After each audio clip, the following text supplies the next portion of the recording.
Un grand salutation à vous chers abonnés. Bienvenue sur votre chaîne Variété TV. Nous allons voir ensemble votre série préférée. L'épisode 53 de Kindali Bhagia nous plonge au cœur d'un tourbillon dramatique où les malentendus, les manipulations et les sentiments naissants s'entremêlent avec une intensité palpable. Tout commence par une scène tendue devant la maison de Prithvi, où Preeta et Karan se présentent pour apaiser les tensions nées d'un scandale à l'hôtel. Karan avait accusé Prithvi d'être avec une autre femme, provoquant une dispute qui a menacé les fiançailles de Preeta. En sonnant à la porte, il se demande « Et si Prithvi n'était pas à la maison ? S'il n'est pas là, nous partirons. » À l'intérieur, Prithvi, irrité par cette visite inopportune, marmonne « Qui est venu à cette heure-ci pour gâcher mon humeur ? Je suis sûr que, qui que ce soit, je le déteste. » Lorsqu'il ouvre la porte, il adopte une attitude de victime blessée et lance à Preeta « Qu'est-ce qui t'amène ici ? Tu m'as tellement insulté à l'hôtel. N'était-ce pas suffisant ? Que veux-tu maintenant ? » Preeta, animée par son désir de préserver l'harmonie familiale et son alliance, répond avec calme « Prithvi, je suis ici pour te parler. » Karan, rongé par ses doutes sur la sincérité de Prithvi, prend sur lui pour s'excuser, un geste qui lui coûte énormément. « Prithvi, je m'excuse pour ce qui s'est passé aujourd'hui. Preeta et sa famille ne sont pas en faute. Je suis responsable de tout. » Prithvi, savourant cette capitulation, pense en son fort intérieur. « J'avais raison.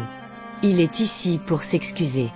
J'ai touché dans le mille. » Jouant la carte de la magnanimité, il affirme que la femme à l'hôtel était sa mère. C'était quelqu'un d'autre. Il pensait que j'étais là avec une autre femme. Il reproche à la famille de Preeta de l'avoir jugé sans preuve. Ils m'ont blâmé, ils m'ont dit des choses méchantes, parce qu'ils lui font plus confiance qu'à moi. Preeta, touchée par l'effort de Karan, pense « Je sais combien il est difficile pour Karan de s'excuser. Pourtant, il fait tout ça pour maman. Je suis désolée pour lui. » Prithvi, en hôte faussement accueillant, invite Preeta et Karan à entrer. « Aucun de mes serviteurs n'est là. Pardonnez-moi si je ne vous offre pas l'hospitalité. » Il insiste sur ses sentiments pour Preeta, jouant sur la corde sensible. « Je t'aimais beaucoup, mais vu les problèmes auxquels nous sommes confrontés, je pense que quelqu'un ne veut pas que nous nous marions. » Karan, toujours sceptique, précise son erreur. « J'ai vu quelqu'un là-bas, et je l'ai pris pour toi. » Prithvi, sentant qu'il a repris le contrôle, accepte les excuses avec une fausse générosité. Le malentendu est dissipé. Étant une personne ouverte d'esprit, c'est mon devoir de pardonner. Il propose ensuite de rendre visite à Sarla, la mère de Preeta, pour s'excuser de sa réaction impulsive. « J'étais tellement furieux que j'ai décidé de mettre fin à notre relation. Je devrais m'excuser auprès de ta mère. » Preeta, hésitante, demande « Maman, est-ce nécessaire ?» Mais Prithvi insiste « Bien sûr que oui. » La scène suivante nous transporte chez les Arora, où Prithvi arrive avec Preeta pour rencontrer Sarla. Cette dernière, rongée par la culpabilité d'avoir mal jugé Prithvi à l'hôtel, s'excuse à plusieurs reprises. « J'ai été arrogante avec toi. J'ai fait une erreur.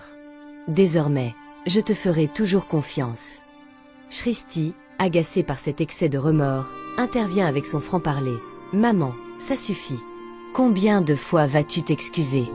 Vas-tu le supplier simplement parce que tu es la mère de la mariée ?» Sarla, piquée, rétorque. Shristi, réfléchit avant de parler. « Je ne le supplie pas. C'était ma faute. » Preeta soutient sa sœur. « Maman, Prithvi a compris. Il n'est pas nécessaire de s'excuser à plusieurs reprises. » Prithvi, savourant son emprise sur la famille, pense « Preeta ne veut pas que sa mère me supplie.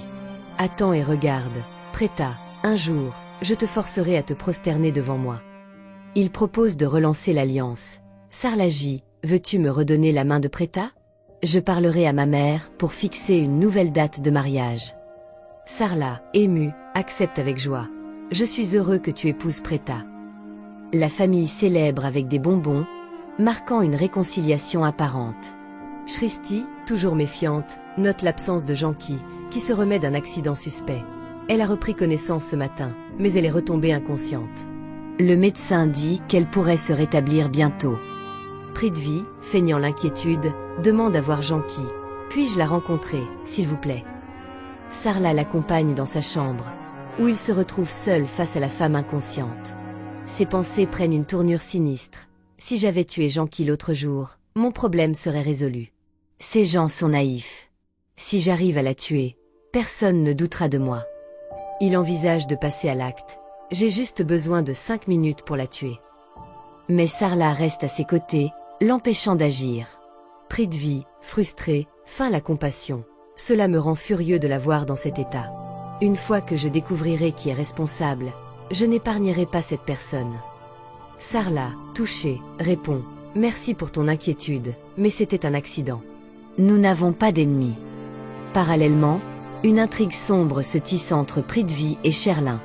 Dans une conversation téléphonique, Sherlin félicite Prithvi pour avoir humilié Karan. « Tu l'as remis à sa place. Tu aurais dû voir son visage.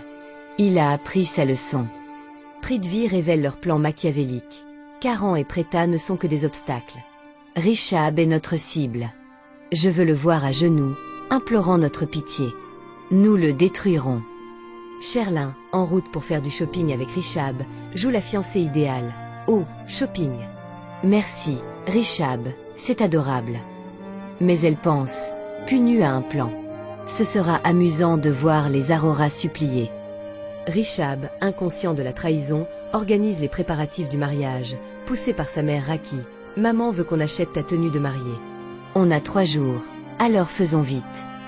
Sherlin, cachant son mépris, répond, tout se passe comme prévu. Nous sommes proches de notre objectif. Karan, de son côté, est en proie à une tempête émotionnelle. Dans une scène avec Samir, il conduit imprudemment, trahissant sa frustration. Pourquoi est-ce que je pense à Preta tout le temps? Elle va épouser Prithvi.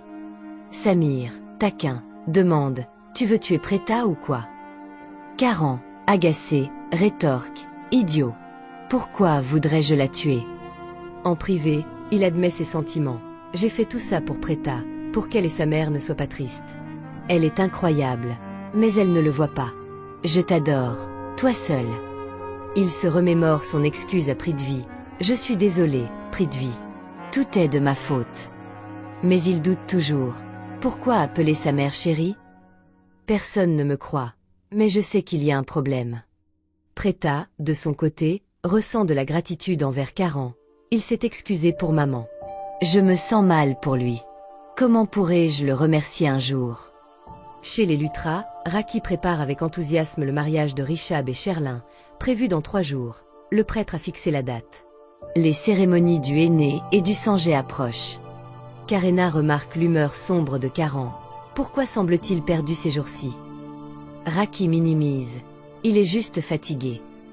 Mais Karan, en privé, pense, comment vais-je arrêter ce mariage? Sherlin et Prithvi ne sont pas dignes de confiance. Chez les Aroras, Sarla, ému par les excuses de Prithvi, le considère comme un gendre idéal.